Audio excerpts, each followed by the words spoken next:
us HR people are over here, even if we get the worst exit survey in the history of mankind, we're all just happy that you sent it to us. That's what we're looking for, is what can we do better? How can we as an organization improve? I've seen some stuff come through exit surveys that warranted an immediate response. I have found, anyway, in the literally hundreds and hundreds of exit interviews I've done, that people simply don't want to say much. Welcome to Primal HR. Real people, real talk, real HR. The human side of work from the people who live it every day. Here are your hosts, longtime HR leader Terry Smith and People First strategist Leslie Lulham. Hi, everyone. Welcome back to a new episode of the Primal HR podcast. I'm your co-host, Leslie Lulham, joined here by Terry Smith, HR maestro. And we are going to be talking about exit surveys today, or exit interviews, depending on which you and your organization like to use. Right.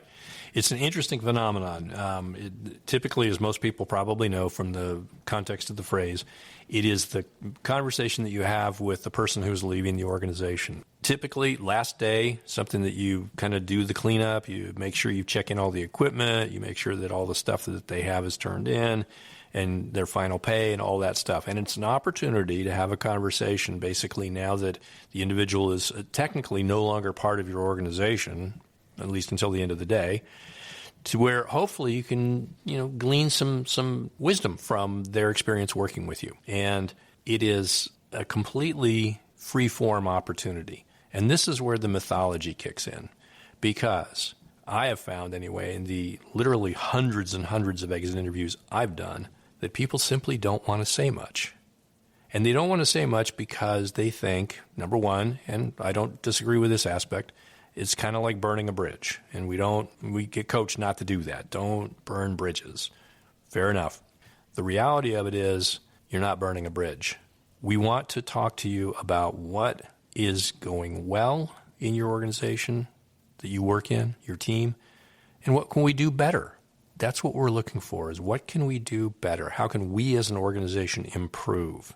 And to my way of thinking, that's not a burn bridge conversation. That is a conversation that is helping the organization continue to get healthier. And so many people don't look at it that way.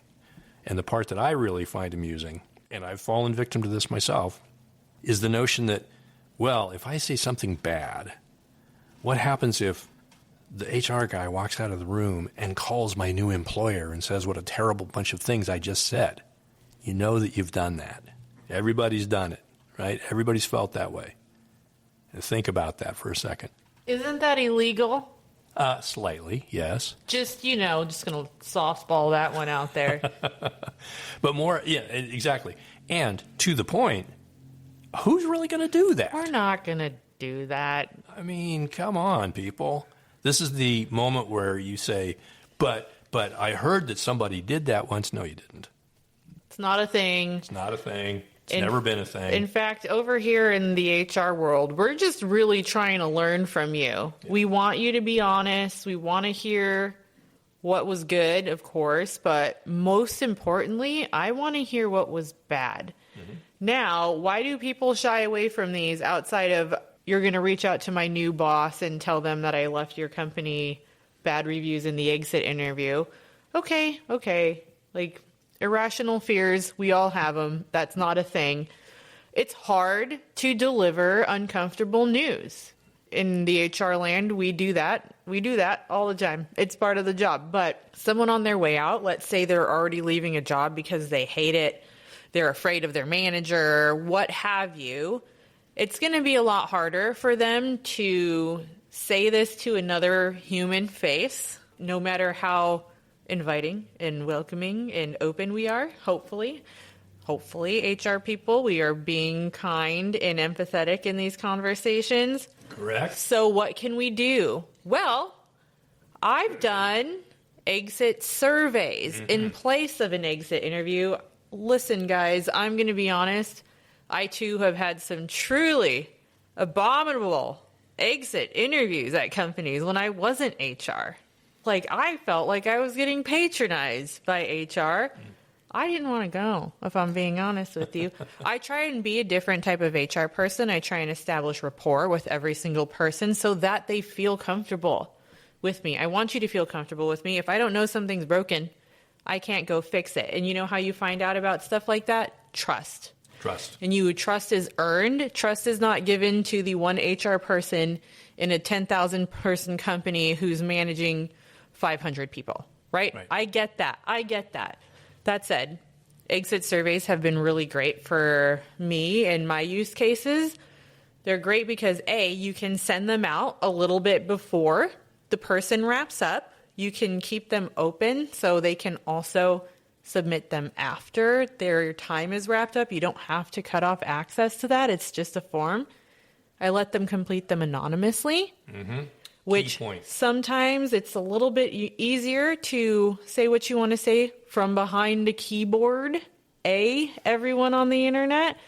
Right. And so, you know what? You feel like you're submitting those, they're not going to like me. They're going to reach out to my boss. No, us HR people are over here. Even if we get the worst exit survey in the history of mankind, we're all just happy that you sent it to us because now we know what to fix. And you know what? Before I started working in HR, I didn't really give them too much credence myself, if I'm being honest. I'm like, I'm just going to send them over the wall, and companies never do anything with that. Well, you might not know because you're not at the company anymore.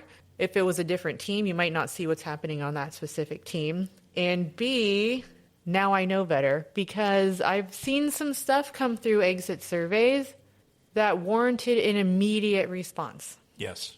I did not. That was surprising to me the first time something like that happened. In fact, I reached out to my HR consultants and I said, whoa, what is this? And they were like, oh, yeah, you would be surprised what comes through in an exit survey. People sometimes feel more comfortable after they leave sharing things. So here you go. And so, yeah, we do read them. We take them seriously. Even if they're anonymous, we still want to hear about it. Right. Anonymity is oftentimes key. It really helps people emotionally to just be able to say, oh, yeah, I am behind the keyboard. And and it's anonymized so that I won't ever be held accountable to it.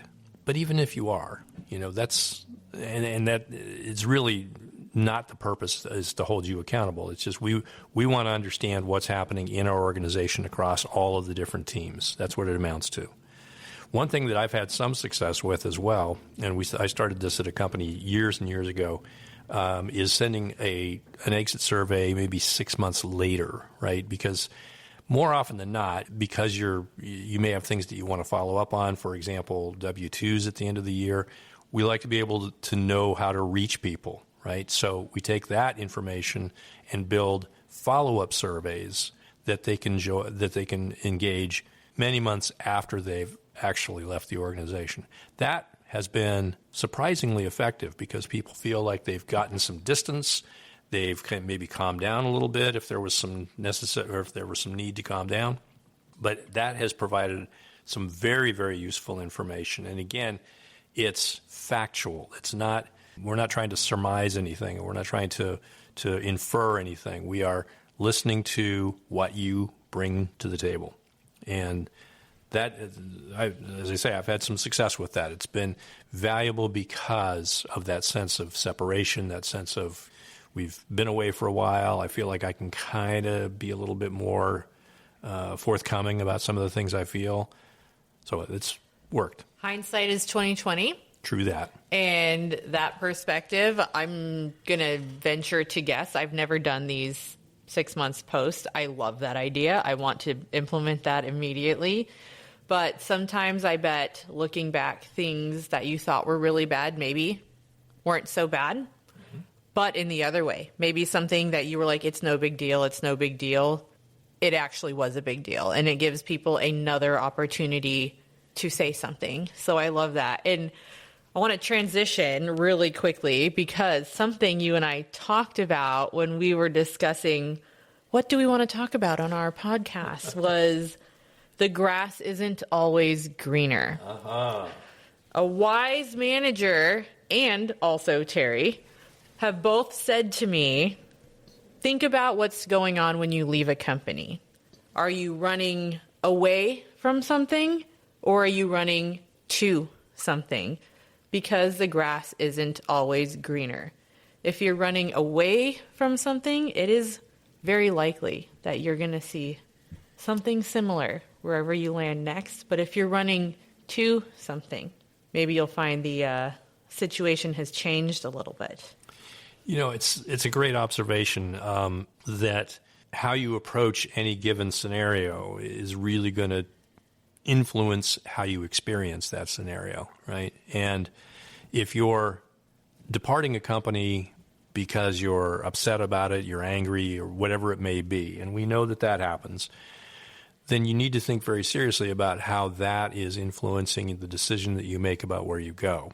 And I've found anyway that it's always better to take a moment, take a deep breath, and think very seriously about where you're going. Now, in these troubled times with layoffs happening everywhere, we don't always have that luxury. And worse, we don't always have the luxury of having a plan in place when we decide that we're going to go. We just have to roll with the punches. But when you are able to do that, I strongly encourage people to really think through and say, am I running away from something, or am I running to something much cooler? Exactly. Hey, we'd love to hear from you. Email us at hello@primalhrpodcast.com. So, having said all that about exit interviews and exit surveys, I hope that's provided some context, and hopefully what I really like about this is that we're busting some myths, and if we've accomplished that, then I feel fantastic about it. Up next, we're going to talk about the difference between fractional and in-house HR leadership. We'll be breaking down what most small companies and startups need, how in-house and fractional can work together and separately, and why this new model, which may not be so new, works. Show notes, links, and resources are at primalhrpodcast.com. If you enjoyed today's episode, share it with a friend, coworker, or someone who needs HR support. You've been listening to Primal HR. Follow us wherever you get your podcasts. Join the conversation on LinkedIn, Instagram, and Facebook at Primal HR Podcast. Show notes and more at primalhrpodcast.com. Got a topic or want to join us on the show? Reach out. Our email is hello@primalhrpodcast.com. We'll see you next time.